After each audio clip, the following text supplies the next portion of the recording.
quick story, not story, but so I've been like partaking in substances and drugs since I was 16, 15. I'm 23 now. And so I grew up in a Christian household. But 2 years ago, probably three now, where I really like got into philosophy and all this stuff. While like I was pretty, I actually like was using a lot while I was like nonstop working, where I didn't just do it and like just have like fun. Um, but I was working nonstop. I was very obsessive with my work, and so there's actually is a correlation. I'm not making excuses for myself, but there's a correlation with like I guess like intellectual work and like substances, right?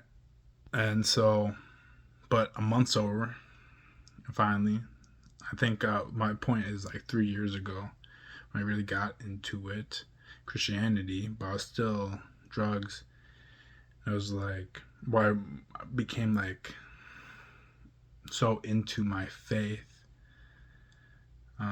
but still using. And like I think there's a purification. It's a process, and so uh, it's like the lamb that Christ has over his shoulders, where he had like break his feet so he stopped running away for the sheep's greater good. And so the Lord had to break my feet or make me come, it was me, um, come to the end of myself over and over again, where I kept on going back to it.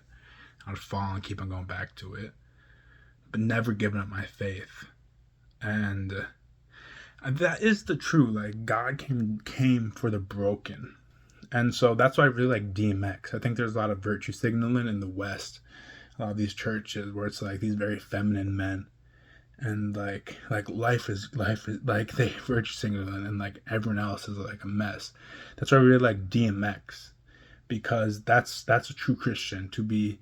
Still, he had a heroin addiction, um, all of his life because he was given a lace blunt, and so he nonstop would shout out his faith and pray. And there's podcasts where he would be rapping about Jesus and crying and sobbing, because that's true. That's the true representation. I feel like to be broken and like